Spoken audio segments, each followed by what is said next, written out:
Penghuni Pohon Beringin, Part 4 tamat. Kemunculan nenek Kuyang Kadut yang secara tiba-tiba, kemudian menghilang dengan misterius, mengundang banyak pertanyaan. Damayanti segera membaringkan tubuhnya di atas tempat tidur, walau telah berusaha untuk memejamkan mata. Namun, lelap itu masih saja tidak kunjung datang. Rasa penasaran akan ucapan nenek Kuyang Kadut tadi bergejolak hebat di dalam benaknya. Suatu hari nanti kita akan tinggal bersama. Apa? Ya, maksud ucapan nenek itu. Damayanti membatin. Kalimat itu mengusik ketenangannya. Karena mata belum ngantuk, akhirnya Damayanti memutuskan mengambil buku pelajaran dan membacanya. Itu semua ia lakukan untuk memberi rasa lelah pada mata. Dengan begitu ia bisa segera tertidur. Perbuatan ini ternyata berhasil membuatnya tertidur. Di tengah malam yang panjang, diiringi angin kencang, hujan turun begitu deras. Suara menggelegar dari atas langit seolah memberi isyarat bahwa hujan badai akan turun.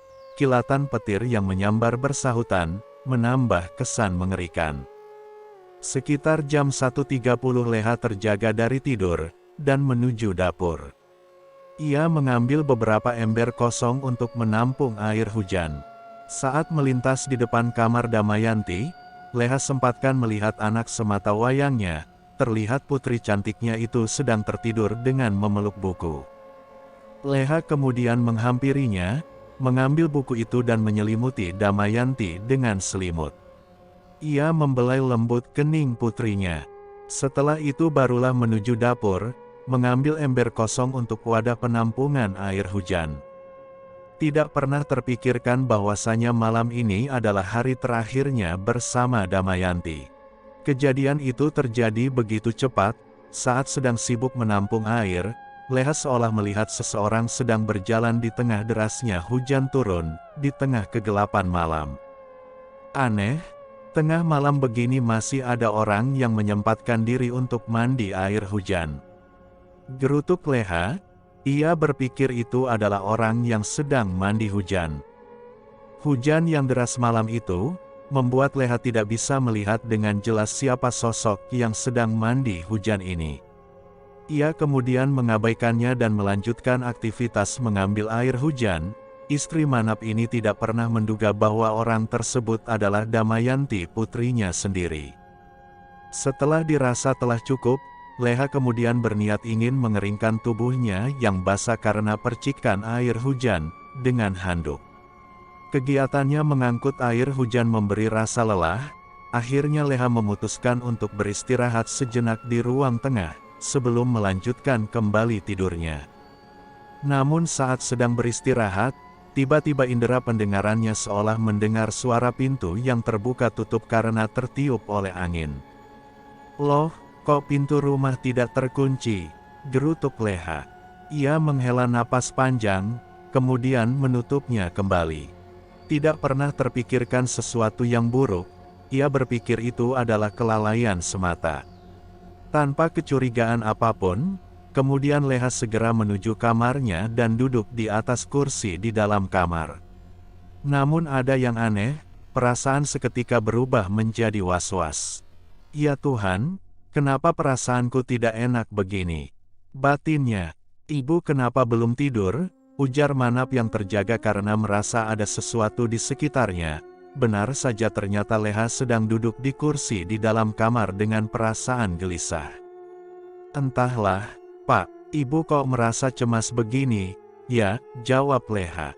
Manap melihat jam yang tertempel di dinding, jarum jam menunjuk ke arah angka 2 dini hari. Hari ini Ibu terlalu sibuk, kecapean yang membuat hati Ibu tidak bisa tenang, pungkas Manap. Mungkin Bapak ada benarnya, hari ini Ibu sulit sekali berdamai dengan hati. Ibu bahkan berbicara kasar dengan Damayanti, tutur Leha. Sebaiknya Ibu segera beristirahat saja, supaya besok pagi segar kembali. Manap melanjutkan waktu istirahat yang sempat tertunda itu. Leha sependapat dengan suaminya, ia kemudian beranjak dari kursi, dan menuju ranjang untuk melanjutkan kembali tidurnya. Malam pun berlalu, kedua suami istri itu melanjutkan kembali tidurnya di tengah hujan yang semakin deras. Tidak pernah ada firasat apapun tentang Damayanti. Keesokan harinya hujan tidak lagi sederas tadi malam, hanya menyisakan rintik-rintik kecil saja. Seperti biasanya, di pagi buta kedua suami istri itu melaksanakan salat subuh bersama. Hari ini mereka tidak pergi menyadap karet, karena hujan tak jua kunjung reda.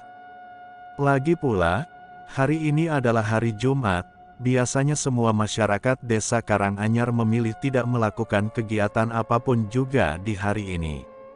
Mereka percaya barang siapa yang melakukan aktivitas masuk hutan di hari Jumat, akan mendapatkan musibah.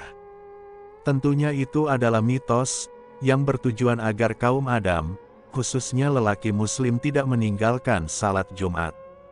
Ibu coba bangunkan Damayanti, hari sudah pagi, nanti dia terlambat ke sekolah, ujar Manap pada leha istrinya. Biarkan saja Pak, sebentar lagi. Lagi pula hari ini kan anak-anak libur sekolah, karena tanggal merah, jawab leha. Iya sudah kalau begitu. Manap menyeruput secangkir kopi yang telah tersedia di atas meja, ditemani singkong rebus, apalagi ditambah sebatas kretek yang dicampur dengan cacahan cengkeh, membuat paginya menjadi sempurna. Selayaknya seorang ibu rumah tangga pada umumnya, Leha melakukan semua aktivitas seperti memasak, mencuci piring, dan beres-beres rumah. Hari itu memang Damayanti sengaja ia manjakan, mengingat ini adalah hari libur sekolah. Namun saat Leha menyapu di dalam kamar Damayanti, ia terkejut karena tidak menemukan anak semata wayangnya itu. Gegas saja Leha segera menghampiri Manap yang sedang bersantai di ruang tamu.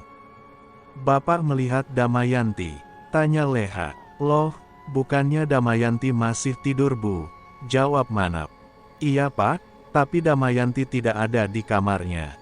Tutur Leha panik, ketegangan mulai terlihat dari rona wajahnya. Coba lihat di sungai, mungkin dia sedang mandi. Manap masih menganggap santai peristiwa itu. Namun ekspresinya seketika berubah tatkala mendengar penuturan Leha, bahwa Damayanti tidak ada di sungai. Kecemasan mulai terlihat, di tengah hujan yang masih rintik-rintik Manap pergi ke rumah Yati untuk bertanya pada Wirda, barangkali ia mengetahui keberadaan Damayanti.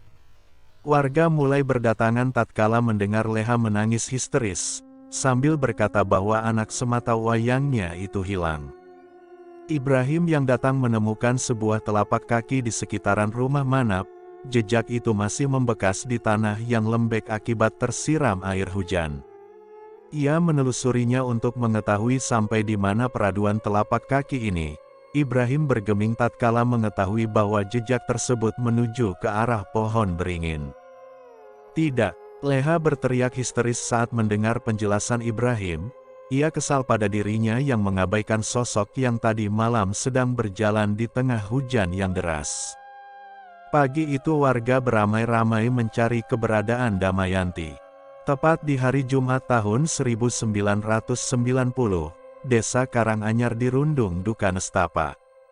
Kepergian Damayanti menjadi pelajaran untuk kita semua untuk berhati-hati dalam mengucapkan kalimat, apalagi kita tidak mengetahui apa arti dari perkataan itu sendiri. Cik-cik kuyang kadut, yang dilantunkan oleh Damayanti ternyata berarti panggilan oleh makhluk astral penunggu pohon beringin. Pencarian itu berlangsung hampir 2 minggu. Namun Damayanti masih juga tidak diketahui keberadaannya. Manap yang mengira anaknya dibawa oleh makhluk gaib penghuni beringin itu, marah besar, ia murka dan ingin menebang pohon tersebut. Tapi yang terjadi batang kayu raksasa itu mengeluarkan cairan berwarna merah, hingga akhirnya Manap kelelahan dan jatuh sakit. Penyakit yang tidak berkesudahan yang dialami oleh Manap, membuatnya menghembuskan napas terakhir. Sampai saat ini Damayanti tidak pernah kembali dan tidak ada yang tahu keberadaannya. Kisah ini adalah kisah nyata yang terjadi di desa saya sendiri. Semoga terhibur dan mendapatkan pelajaran yang berarti.